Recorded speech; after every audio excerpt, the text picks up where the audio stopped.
एक दिन एक जिज्ञासु शिष्य अपने गुरु के पास गया और श्रद्धा से पूछा, गुरुदेव, भगवान हमेशा हमारी परीक्षा क्यों लेते हैं? क्या वे नहीं चाहते कि हम सुखी रहें? अगर वे हमसे प्रेम करते हैं तो हमें कष्टों से क्यों गुजरना पड़ता है? गुरु ने मुस्कुराते हुए शिष्य को ध्यान से देखा और बोले, मैं तुम्हें एक छोटी सी कहानी सुनाता हूँ जिससे तुम्हारे प्रश्न का उत्तर मिल जाएगा।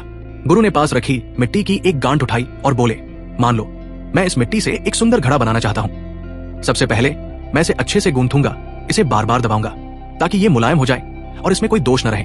इसके बाद मैं इसे चाक पर घुमाऊंगा और इसे सही आकार दूंगा। लेकिन क्या इतना ही काफी होगा?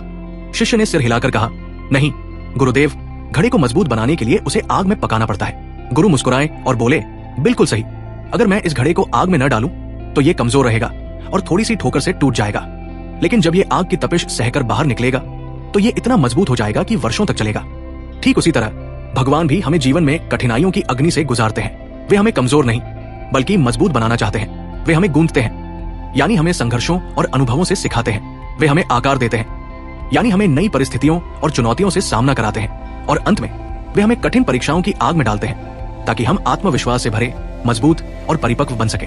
शिष्य ने ध्यान से सुना और बोला, तो इसका मतलब ये हुआ कि भगवान की परीक्षाएं हमारे लिए कष्ट नहीं बल्कि हमें मजबूत बनाने का एक माध्यम है। गुरु ने सिर हिलाते हुए कहा, बिल्कुल।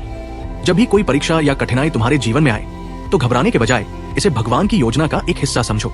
ये तुम्हें तोड़ने के लिए नहीं बल्कि निखारने के लिए आई है। शिष्य की आंखें खुल गई। उसने समझ लिया कि भगवान की परीक्षाएं सजा नहीं बल्कि हमें एक बेहतर इंसान बनाने का तरीका है।